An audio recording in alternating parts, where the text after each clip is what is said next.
প্রবল গতিতে ছুটে চলেছে, আর যে কোনো মুহূর্তে যে কোনো বিপদ ঘটে যেতেই পারে। আর আপনার নেওয়া সিদ্ধান্ত ঠিক করবে আপনি বাঁচবেন নাকি মৃত্যুর হাতে ধরা দেবেন। এমন অবস্থায় আপনি কি করবেন? আপনি কি মাথা ঠান্ডা রেখে বাঁচতে পারবেন? এই জীব এটা পৃথিবী, আর হাত ছড়িয়ে দিলে উইন্ড রেজিস্ট্যান্স বেশি তৈরি হবে, কিন্তু এতে আপনি ভয়ঙ্করভাবে ঘুরতে শুরু করতে পারেন। এয়ারপ্লেনের ক্ষেত্রে যদি কোনো ডিস্টারবেন্স হয়, যেমন ধরুন টার্বুলেন্সে পড়ে একটা ডানা যদি নেমে যায়, তাহলে এয়ারক্রাফটটা নামিয়ে দেওয়া ডানার দিকে বাঁক নিতে থাকে। কিন্তু এয়ারপ্লেনে ডাইনামিক স্টেবিলাইজার থাকে এই ইমব্যালেন্সটা সামলাবার জন্য। আপনার কাছে তো সেটা নেই।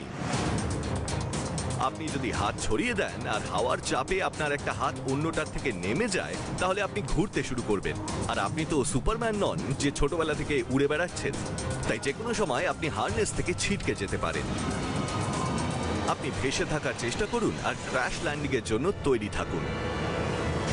তাহলে অপশন বি তেও জীবন বাঁচানো প্রায় অসম্ভব। তাহলে আপনার কি করা উচিত? যদি এই মরণ ঝাঁপ থেকে বাঁচতে চান, তাহলে সেরা উপায় হচ্ছে নিজের শিং দুটো চেপে ধরে থাকুন। এটাই আপনার বেস্ট বেট, কারণ যতক্ষণ না আপনি জি ফোর্স সহ্য করার মতো অবস্থায় পৌঁছচ্ছেন, শুট খোলা যাবে না। তাই বেঁচে থাকার একমাত্র উপায় হলো যতটা সম্ভব শক্ত করে আঁকড়ে ধরে থাকা। নিজের শরীরটাকে বড় একটা সি ক্ল্যাম্পের মতো করে নিন। নিজের শিং দুটো বা কোমরের নিচে যে কোনো কিছু চেপে ধরে থাকুন, যাতে আপনাকে সি অ্যালফাবেটটার মতো দেখায়। আর নিজের আলগা হয়ে যাওয়া হার্নেসটার সাথে আপনি নিজেকে জড়িয়ে রাখুন। লাভার্ন যখন এই সিকিউর পজিশনে চলে এলেন, ওনার ইনস্ট্রাক্টর সাহস করে মেইন শুটটা খুলে দিলেন।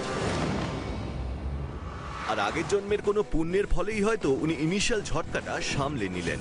কয়েক মিনিটের মধ্যে উনি টেরা ফার্মাতে পৌঁছে গেলেন। উনি একটু ভয় পেয়েছেন সেটা সত্যি, কিন্তু অ্যাটলিস্ট প্রাণে তো বেঁচে আছেন। জন্মদিনটা মৃত্যুদিনে অ্যাটলিস্ট পরিণত হলো না। Do or die.